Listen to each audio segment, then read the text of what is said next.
Alors l'intérêt de cet exercice, c'est qu'on va faire l'étude complète de cette fonction f. On va commencer par chercher la limite de f en 0, ensuite on va chercher la limite de f en plus l'infini, ensuite on va calculer f' de x, et ensuite on va étudier une fonction u qui va nous servir à trouver les variations de f.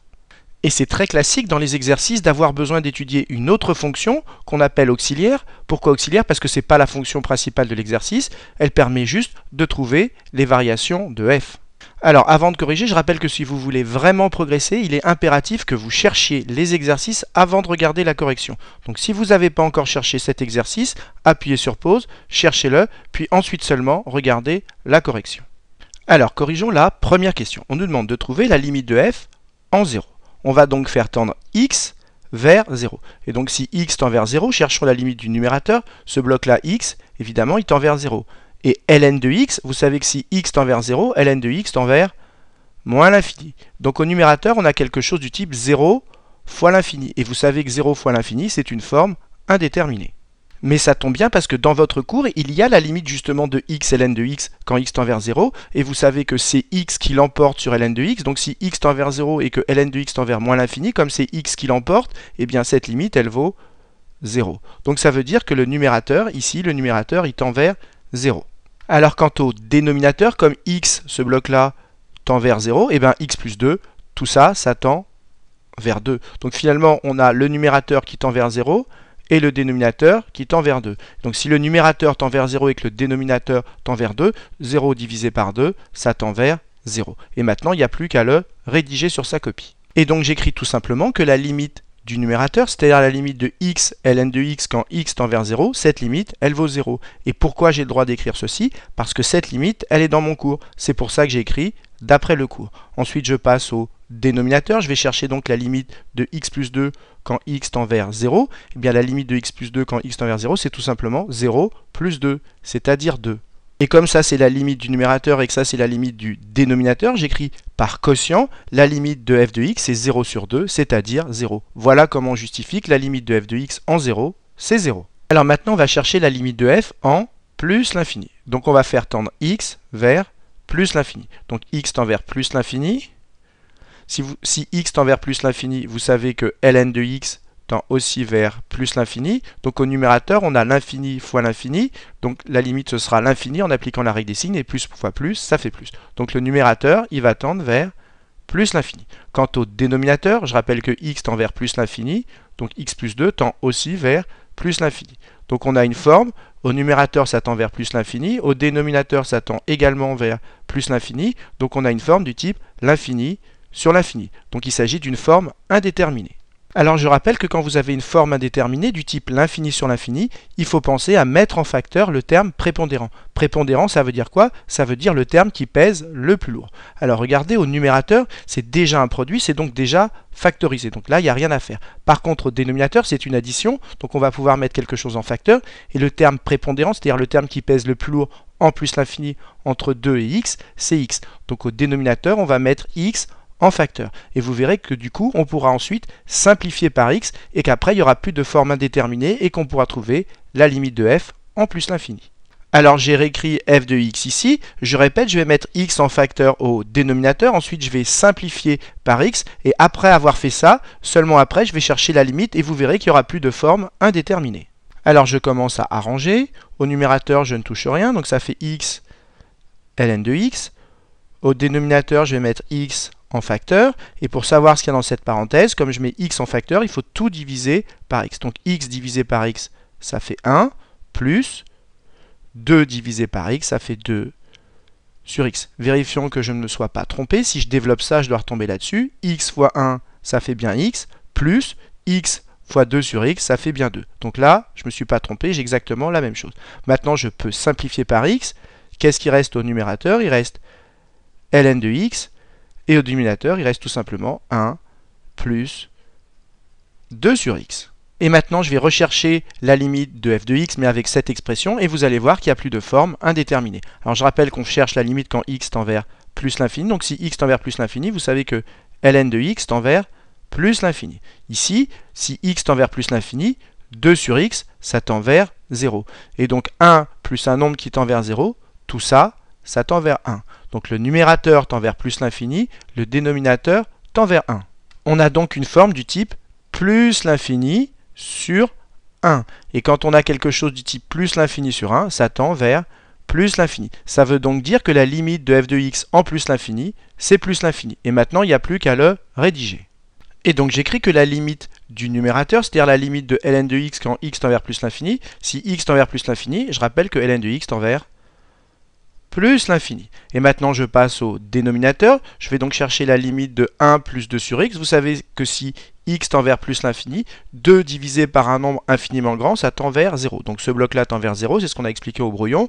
Et donc 1 plus un nombre qui tend vers 0, la limite c'est 1. Et donc j'écris par quotient, parce que entre ce bloc ln de x et 1 plus 2 sur x, c'est bien un quotient. Et donc comme le numérateur, je répète, tend vers plus l'infini et que le dénominateur tend vers 1, et bien l'ensemble, c'est-à-dire f de x, quand x tend vers plus l'infini, la limite de f de x, ce sera plus l'infini. Voilà, on a donc trouvé la limite de f de x quand x tend vers plus l'infini, c'est plus l'infini, et on a trouvé la limite de f de x quand x tend vers 0, c'est 0. Et donc ça termine la première question. Alors, corrigeons la deuxième question. On nous demande de calculer f' de x pour tout x de cet intervalle, c'est-à-dire du domaine de définition. Alors, avant de calculer f' de x, on doit toujours s'assurer que la fonction qu'on a, ici f, elle est bien dérivable sur l'intervalle indiqué. C'est exactement ce qu'on va faire maintenant. Et ici, la fonction f, elle est de la forme u sur v. Et quand on veut justifier qu'une fonction du type u sur v est dérivable sur un intervalle i, premièrement, on justifie que u, la fonction qui est au numérateur, est dérivable sur i, que la fonction qui est au dénominateur est également dérivable sur i, et on vérifie que la fonction qui est au dénominateur ne s'annule pas sur i. Et si ces trois conditions sont remplies, alors la fonction u sur v est dérivable sur i. Et ici, c'est très simple. ln de x, c'est une fonction qui est définie et dérivable sur cet intervalle, 0 exclu plus infini. X, c'est une fonction qui est dérivable sur R, donc a fortiori sur cet intervalle. Et si on les multiplie, quand on multiplie deux fonctions qui sont dérivables sur un intervalle, c'est encore dérivable sur ce même intervalle. Donc x, ln de x, c'est bien dérivable sur 0 exclu plus l'infini. Quant au dénominateur, c'est bien une fonction qui est dérivable sur R, c'est une fonction affine. Donc si elle est dérivable sur R, elle est a fortiori dérivable sur 0 exclu plus l'infini. Donc le numérateur est dérivable sur cet intervalle, le dénominateur également. Et de plus, le dénominateur, il s'annule en moins 2. Mais moins 2, ça n'appartient pas à cet intervalle. Ça veut donc dire que le dénominateur ne s'annule pas sur cet intervalle. Finalement, les trois conditions sont remplies. Le numérateur est dérivable sur cet intervalle, le dénominateur aussi, et le dénominateur ne s'annule pas non plus sur cet intervalle. Et comme les trois conditions sont remplies, on en déduit que la fonction f est bien dérivable sur cet intervalle. Et maintenant, il n'y a plus qu'à le rédiger sur sa copie. Et pour le rédiger, on va faire une phrase très simple. On va dire que f, c'est le produit et le quotient de fonctions qui sont toutes dérivables sur cet intervalle. Et on va justifier en plus que ce dénominateur ne s'annule pas sur cet intervalle. Et donc que f est bien dérivable sur cet intervalle. Et donc j'écris que f est le produit, au numérateur il y a bien un produit, et le quotient de fonctions qui sont toutes dérivables sur cet intervalle. Et je précise que le dénominateur, x plus 2, ne s'annule pas sur cet intervalle, donc f est bien dérivable sur cet intervalle. Et c'est quand même important de comprendre pourquoi cette fonction f est bien dérivable sur cet intervalle, parce qu'il y a un certain nombre d'élèves qui calculent f' de x sans même se poser la question, est-ce que j'ai le droit de dériver ? Et comme maintenant j'ai justifié que cette fonction f est bien dérivable sur cet intervalle, je vais pouvoir calculer f' de x. Alors cette fonction f, elle est de la forme u sur v. Donc je vais commencer par poser u de x égale x ln de x, c'est-à-dire le numérateur, et v de x égale le dénominateur. Donc c'est ce que j'écris maintenant sur ma copie. Et donc j'écris que f de x est égal à u de x sur v de x, où u de x c'est x ln de x, ceci, et v de x, le dénominateur, x plus 2. Et vous savez que si f c'est de la forme u sur v, eh bien la dérivée de f, c'est-à-dire f' de x, elle est égale à quoi? C'est u'v, c'est-à-dire u' de x fois v de x moins u de x que multiplie v' de x. Le tout divisé par v carré, c'est-à-dire ici v carré de x. Alors maintenant, pour appliquer cette formule, j'ai besoin de savoir combien vaut u' de x et combien vaut v' de x. Alors v' de x, c'est très simple, je le marque ici. v' de x, c'est la dérivée de cette fonction-là. La dérivée de x, c'est 1 et la dérivée de 2, c'est 0. Donc v' de x, elle vaut 1 plus 0, c'est-à-dire 1.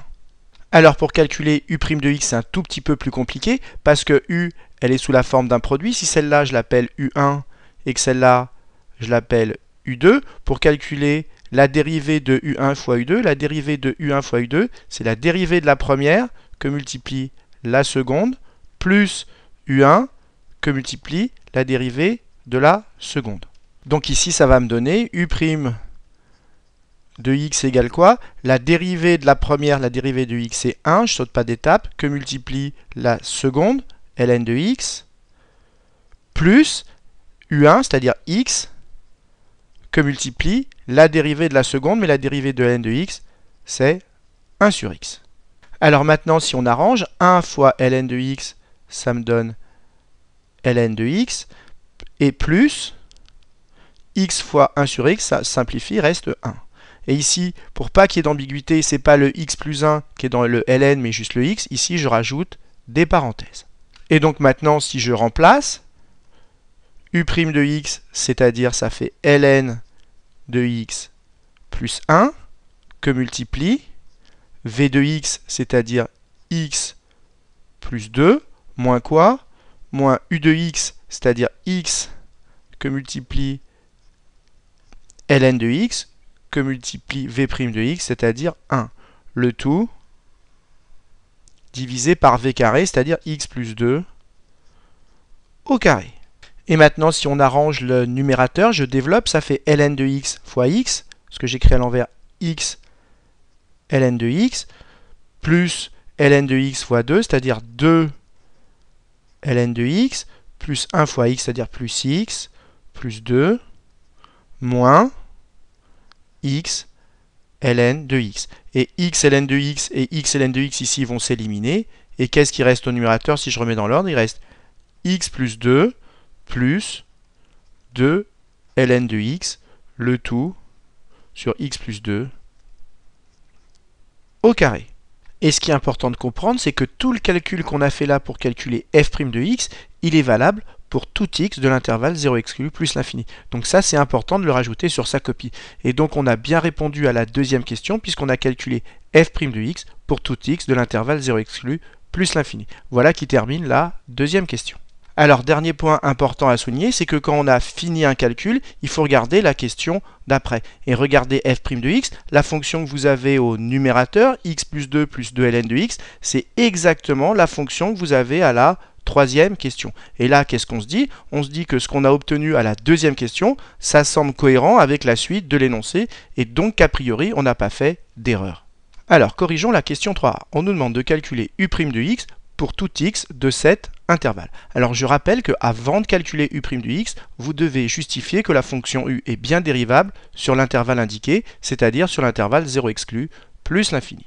Alors pour justifier que u est bien dérivable sur cet intervalle que je souligne, eh bien on va justifier que les fonctions qui servent à écrire u sont toutes dérivables sur cet intervalle. Alors regardez, ici on a x plus 2 c'est une fonction affine, donc dérivable sur r, et donc a fortiori dérivable sur 0 exclu plus l'infini. Et ici, qu'est-ce qu'on a? On a 2 fois ln de x. Donc on a deux fonctions, la fonction 2, fonction constante, donc toujours dérivable sur r, et si elle est dérivable sur r, elle est a fortiori dérivable sur cet intervalle. Et ln de x, on sait que le logarithme népérien, c'est une fonction qui est définie et dérivable sur 0 exclu plus l'infini. Donc les trois fonctions qui servent à écrire u, x plus 2, 2 et ln de x, ce sont trois fonctions qui sont toutes dérivables sur cet intervalle 0 exclu plus l'infini. Et vous savez que quand on additionne et qu'on multiplie des fonctions qui sont dérivables sur le même intervalle, eh bien le résultat est encore dérivable sur ce même intervalle. Or ici u, c'est bien la somme et le produit de fonctions qui sont toutes dérivables sur cet intervalle, donc le résultat u est encore dérivable sur cet intervalle. C'est ce qu'on va écrire maintenant sur sa copie. Et donc j'écris que u est le produit et la somme, c'est bien le produit et la somme de fonctions qui sont toutes dérivables sur cet intervalle 0 exclu plus l'infini. Et donc on en déduit que u est dérivable sur ce même intervalle 0 exclu plus l'infini. Voilà comment on justifie que u est dérivable sur cet intervalle. Et maintenant qu'on a justifié que u est dérivable sur cet intervalle, on va pouvoir calculer u' de x. Alors maintenant pour calculer u' de x, c'est très simple. La dérivée de x, c'est 1. La dérivée de 2, c'est 0. Ici, c'est de la forme k fois une fonction. Et quand on dérive k fois une fonction, ça fait k fois la dérivée de la fonction, la dérivée de ln de x, c'est 1 sur x. Donc la dérivée de u' de x, c'est tout simplement 1 plus 0 plus 2 fois 1 sur x. C'est ce qu'on va maintenant écrire sur sa copie. Et donc j'écris que u' de x est égal à quoi la dérivée? La dérivée de x, c'est 1 plus la dérivée de 2, c'est-à-dire 0, plus ici c'est k fois une fonction, ça fait donc la dérivée, c'est k fois la dérivée de la fonction, et la dérivée de ln de x, je répète, c'est 1 sur x. Donc si on arrange un tout petit peu, ça fait 1 plus 2 sur x. Voilà u' de x. Et ce calcul qu'on vient de faire là, il est valable pour tout x de 0 exclu plus l'infini, donc c'est important de rajouter ceci sur sa copie. Alors maintenant qu'on a calculé u' de x, on nous demande d'en déduire les variations de u. Donc il faut trouver le signe de la dérivée. Alors ici c'est très simple, x c'est un nombre qui est dans l'intervalle 0 exclu plus l'infini, donc c'est un nombre qui est strictement positif. Donc si x est strictement positif, 2 sur x est aussi strictement positif, et si je rajoute 1, ça reste strictement positif. Donc ici on peut tout simplement rajouter que ceci c'est strictement positif.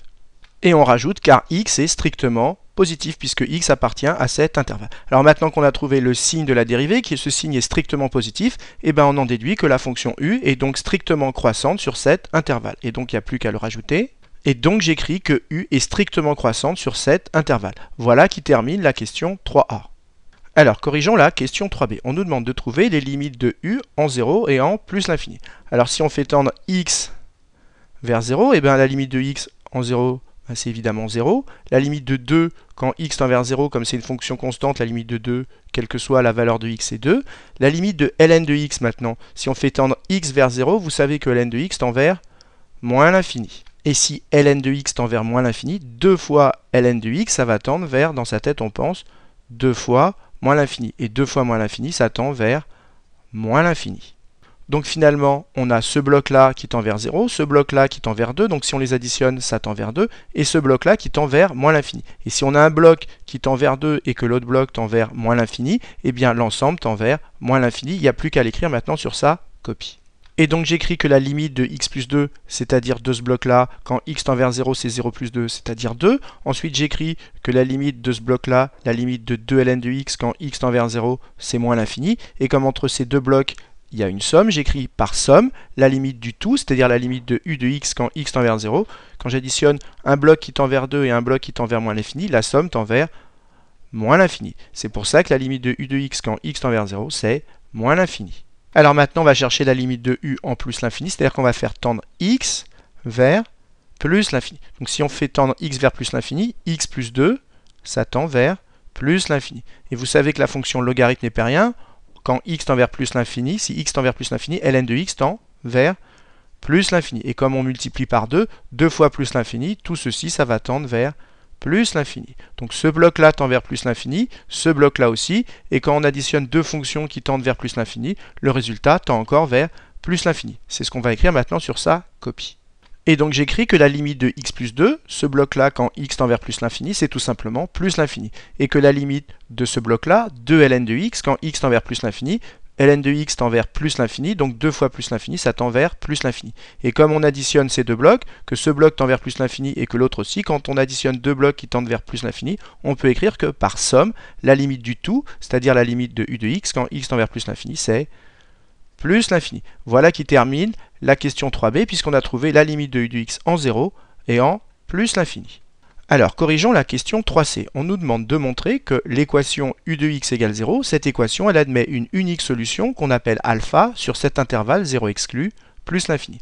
Alors la première chose à comprendre, c'est qu'on ne nous demande pas de résoudre cette équation. On nous demande de justifier que cette équation, elle a une seule solution sur cet intervalle. Et vous devez savoir que quand on vous pose ce type de question, justifier qu'une équation a une ou plusieurs solutions ou même aucune solution sur un intervalle, quand on vous pose ce type de question, il faut penser systématiquement à utiliser le théorème des valeurs intermédiaires. Alors, pour utiliser le théorème des valeurs intermédiaires, il faut penser à utiliser le tableau de variation. Donc ici, je vais remettre le tableau de variation de la fonction u. Alors là, j'ai commencé à dresser le tableau de variation de la fonction u. Je rappelle qu'on est sur l'intervalle 0 exclu, donc double barre, plus l'infini. Qu'est-ce qu'on a démontré? On a démontré que sur cet intervalle, c'était à la question 3a, on a démontré que cette fonction u, elle est strictement croissante. On a ensuite démontré que la limite de u en 0, c'était moins l'infini. C'était la question 3b. En 0, la limite, c'était moins l'infini, c'est ici. Et on a démontré que la limite en plus l'infini, c'est plus l'infini. Voilà, on a remis le tableau de variation de la fonction u et maintenant, on va pouvoir l'utiliser pour appliquer le théorème des valeurs intermédiaires. Alors, qu'est-ce qu'on sait de la fonction u? On sait que u, on l'a démontré au 3a, c'est une fonction qui est dérivable sur l'intervalle 0 exclu plus l'infini. Et vous savez que si une fonction est dérivable sur un intervalle, elle est également continue sur ce même intervalle. Donc on en déduit que la fonction u, elle est continue sur l'intervalle 0 exclu plus l'infini.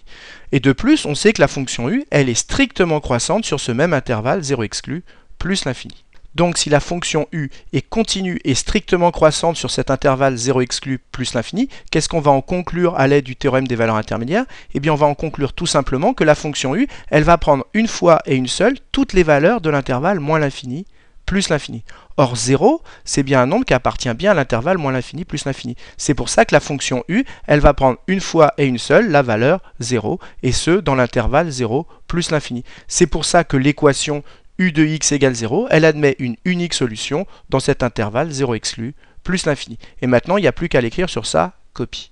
Donc il y a 4 arguments à donner pour utiliser le théorème des valeurs intermédiaires. Premier argument, que la fonction est continue, c'est-à-dire qu'elle ne fait pas de saut sur l'intervalle indiqué, c'est-à-dire ici 0 exclu plus l'infini. Et on justifie qu'elle est continue en utilisant le fait qu'elle est dérivable. Le deuxième argument à donner, c'est que la fonction u, elle est strictement croissante, ce qui permet de justifier qu'elle va prendre les valeurs une fois et une seule. Enfin, on donne les valeurs aux bornes, mais les valeurs aux bornes ici, ce sont des limites. Donc la limite en 0, c'est moins l'infini, et la limite en plus l'infini, c'est plus l'infini.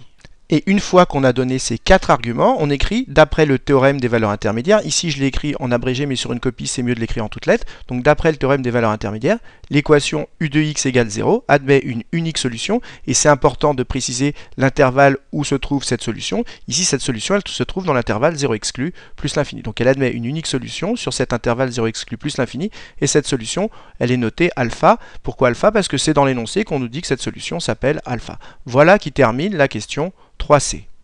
Alors, corrigeons la question 3d. On nous demande en déduire le signe de u de x. Ça veut dire qu'à partir des questions précédentes, et en particulier à partir de la question 3c, il va falloir trouver le signe de u de x. Alors, j'ai remis ce qu'on avait trouvé aux questions précédentes, c'est-à-dire le tableau de variation de la fonction u. Et je rappelle que u, on avait trouvé que sa limite en 0, c'était moins l'infini, que sa limite en plus l'infini, c'était plus l'infini, et que u était strictement croissante sur l'intervalle 0 exclu plus l'infini. Et il y a une chose fondamentale qu'on a démontrée, c'est que cette équation u de x égale 0, elle admet alpha pour solution. Ça veut dire quoi? Ça veut dire que si on remplace x par alpha, eh bien u de alpha vaut 0. Eh bien c'est ce que je vais rajouter ici dans mon tableau de variation. Si je remplace x par alpha, alpha étant un nombre de cet intervalle, c'est bien l'intervalle 0 exclu plus l'infini, eh bien si je remplace x par alpha dans u, qu'est-ce que j'obtiens? J'obtiens 0. Eh bien, qu'est-ce qu'on en conclut? C'est tout simple. Comment alpha, elle vaut 0 et qu'elle croît tout le temps? Eh bien, ça veut dire qu'avant alpha, elle sera négative et qu'après alpha, elle sera positive. Voilà comment on trouve le signe de u de x en utilisant alpha. Et maintenant, il n'y a plus qu'à le rédiger. Et pour le rédiger, il suffit de remettre le tableau de variation de u et de rajouter qu'en alpha, eh bien, u vaut 0. Tout simplement. Et ensuite, on continue, on rajoute une ligne, on rajoute le signe de u de x. Et si u en alpha vaut 0, comme elle est croissante sur cet intervalle, et bien avant de s'annuler, elle est donc négative. Et après s'annuler, comme elle croît, elle devient positive. Voilà. Et en alpha, elle vaut 0. Voilà comment on fait pour trouver le signe de u de x en utilisant les variations de u et alpha. Voilà qui termine la question 3D. Alors, corrigeons la question 3. On nous demande de trouver un encadrement de alpha, parce que alpha pour le moment ne connaît pas sa valeur, d'amplitude 10-2 près, c'est-à-dire qu'on va chercher deux nombres, un plus petit que alpha, un plus grand que alpha, dont l'écart soit inférieur à 0,01 près. Alors, pour trouver une valeur approchée de alpha, je pense que le plus rapide, c'est de commencer par tracer la courbe de la fonction u et de regarder là où elle s'annule. Ça nous donnera une valeur approchée de alpha et ensuite on affinera pour avoir un meilleur encadrement. Alors si vous prenez votre calculatrice et que vous tracez la courbe de la fonction u, vous allez obtenir quelque chose de ce type-là et vous allez voir qu'en 0,3, approximativement, la fonction s'annule. Ça veut déjà dire que alpha, une valeur approchée, c'est 0,3 et pour affiner, vous allez voir qu'en 0,31, elle est négative et qu'en 0,32, elle est positive. Donc ça veut dire que alpha se situe entre 0,31 et 0,32. Et maintenant, il n'y a plus qu'à le rédiger. Et donc j'écris tout simplement sur ma copie que j'ai calculé u de 0,31 et que j'ai obtenu une valeur négative, que j'ai calculé ensuite u de 0,32 et que j'ai obtenu un nombre positif. Ça veut donc dire que u s'annule entre 0,31 et 0,32. Et comme la valeur où u s'annule s'appelle alpha, ça veut bien dire que alpha est compris entre 0,31 et 0,32. On a bien obtenu un encadrement de alpha à 10-2 près, ce qui termine la question 3e. Alors, corrigeons la question 3f. On nous demande de montrer que f de alpha est égal à à ceci. Alors, si on ne sait pas faire, il faut tout simplement se laisser guider par l'énoncé. Et qu'est-ce qu'on va faire? On va tout simplement commencer par calculer f de alpha au brouillon et voir ce qu'on obtient. Et pour cela, il suffit de remplacer alpha dans f pour voir ce que ça donne. Donc calculons f de alpha. Eh bien, f de alpha, c'est égal à quoi? C'est égal à alpha. Je remplace x par alpha. Ça fait donc alpha ln de alpha, le tout sur alpha plus 2. Alors maintenant, la difficulté, ça va être de transformer ceci pour obtenir cela, c'est-à-dire moins alpha sur 2. Alors pour savoir comment continuer, eh bien, il faut se poser la question, qu'est-ce qu'on sait sur alpha? C'est-à-dire, quelle est la définition de alpha? Eh bien, à la question 3c, on nous dit que l'équation u de x égale 0, elle admet une unique solution qui s'appelle alpha. Ça veut dire quoi? Ça veut dire tout simplement que u de alpha est égal à 0. Et je le mets là à côté, u de alpha égale 0. Voilà ce qu'on sait sur alpha. Et maintenant, si on a vu ça, on a presque fini, parce que maintenant, on va calculer u de alpha. Je le fais ici. U de alpha, c'est égal à quoi? Je remplace juste x par alpha. Ça fait alpha plus 2 ln de alpha. Et maintenant, il ne faut pas oublier que u de alpha, c'est égal à 0. Ça veut dire que tout ceci, c'est égal à 0. Et maintenant, il faut être attentif. Ici, regardez, on a alpha plus 2. Ici, on a également alpha plus 2. Qu'est-ce qu'on a envie de faire? On a envie, ici, dans cette équation, d'isoler alpha plus 2 et de trouver à quoi c'est égal et de le remplacer après là-dedans. Eh bien, c'est exactement ce qu'on va faire. Isolons alpha plus 2 ici. Comme tout ça, c'est égal à 0, ça veut dire que alpha plus 2, c'est égal à moins 2 ln de alpha. Et maintenant, je peux remplacer alpha plus 2 par moins 2 ln de alpha, et j'obtiens quoi? J'obtiens le numérateur, je ne change rien, sur moins 2 ln de alpha. Et maintenant, on simplifie par ln de alpha, et qu'est-ce qui reste? Il reste moins alpha sur 2, exactement ce qu'on voulait. Et bien maintenant, il ne reste plus qu'à rédiger sur sa copie le raisonnement qu'on vient de faire ici sur son brouillon. Alors je commence par écrire sur ma copie que par définition, u de alpha c'est égal à 0, puisque dans la question 3c, on nous dit que alpha c'est la solution de cette équation, c'est-à-dire que u de alpha égale 0. Donc par définition, u de alpha égale 0. Or, u de alpha, si on le calcule, c'est égal à quoi? U de alpha, si on le calcule et qu'on remplace x par alpha, ça fait alpha plus 2 ln de alpha. Et donc si u de alpha égale 0 et que u de alpha égale ceci, ça veut dire que tout ceci égale 0. Et donc on en déduit, donc, tout ceci égale 0, c'est-à-dire que alpha plus 2 ln de alpha égale 0. Et maintenant on va isoler alpha plus 2, et on en déduit donc que alpha plus 2, c'est égal à moins 2 ln de alpha. Et maintenant, il ne faut pas oublier qu'on cherche à montrer que f de alpha égale ceci. Donc maintenant, on va calculer f de alpha. Et donc j'écris or f de alpha, c'est égal à quoi? On remplace x par alpha et ça me donne alpha ln de alpha, le tout divisé par alpha plus 2.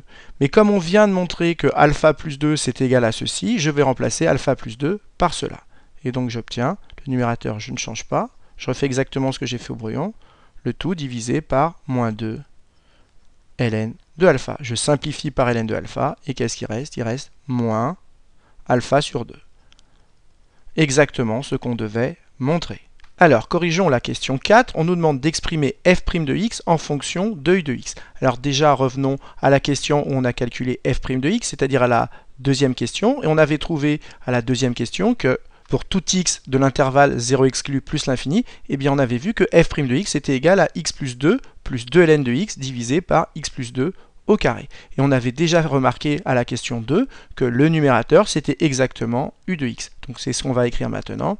Et donc f' de x c'est égal à quoi? C'est égal à u de x divisé par x plus 2 au carré.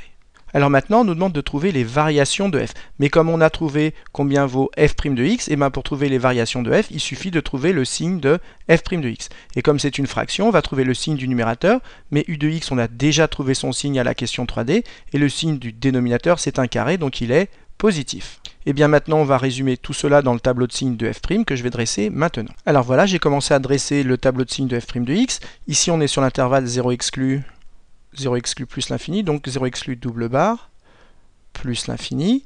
U de x, on a trouvé son signe, je le remets, ça s'annule en alpha. Voilà, u de x s'annule en alpha, et c'est moins plus. x plus 2 au carré, comme c'est un carré, c'est plus. Et maintenant, pour trouver le signe de f' de x, ici, c'est un quotient entre ça et ça. Donc moins divisé par plus, ça fait moins. Et plus divisé par plus, ça fait plus. Maintenant, quand le numérateur s'annule, tout s'annule. Or, le numérateur s'annule en alpha. Donc ici, on a 0. Donc qu'est-ce qu'on a démontré? Que sur cet intervalle, la dérivée est négative. Donc sur cet intervalle, la fonction f est décroissante. Et sur cet intervalle, la dérivée est positive. Donc sur cet intervalle, la fonction f est croissante. Maintenant, il faut trouver la valeur qui est là. C'est-à-dire qu'il faut remplacer alpha dans f, c'est-à-dire calculer f de alpha. Mais f de alpha, on vient de le calculer ici.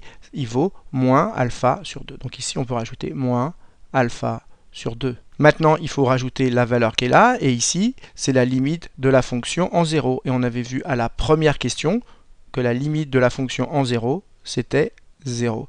Et la limite de f en plus l'infini, c'est-à-dire la valeur qui est là, c'était plus l'infini. Voilà, on a fini de dresser le tableau de variation de la fonction f, ce qui termine la 4e question. Alors, qu'est-ce qu'il faut retenir de cet exercice? La première chose à retenir, c'est la démarche qu'on a utilisée. Parfois, quand on a une fonction un petit peu compliquée à étudier, eh bien, on ne peut pas l'étudier directement, et du coup, on utilise une autre fonction, ici qu'on a appelée u, et qu'on appelle fonction auxiliaire. Et l'idée, c'est que quand vous aurez fini d'étudier la fonction u, il faudra penser à utiliser les informations que vous avez sur u quand on vous posera des questions sur f' ou sur f. Et donc pensez dans les exercices que quand vous étudiez une fonction f et qu'on introduit une autre fonction, que cette autre fonction, c'est sans doute une fonction auxiliaire qui sert à étudier la fonction f. Et donc pensez à utiliser toutes les informations que vous aurez sur la fonction auxiliaire pour en déduire des informations sur f. Exactement comme on l'a fait au 4e, où on a utilisé le signe de u de x pour en déduire le signe de f' de x. Et la deuxième chose que vous devez retenir, c'est la méthode qu'on a utilisée pour traiter cette question 3f. Donc si vous avez eu du mal à la faire, il est très important que vous la refassiez parce qu'elle est très classique dans les exercices et qu'elle déstabilise un certain nombre d'élèves.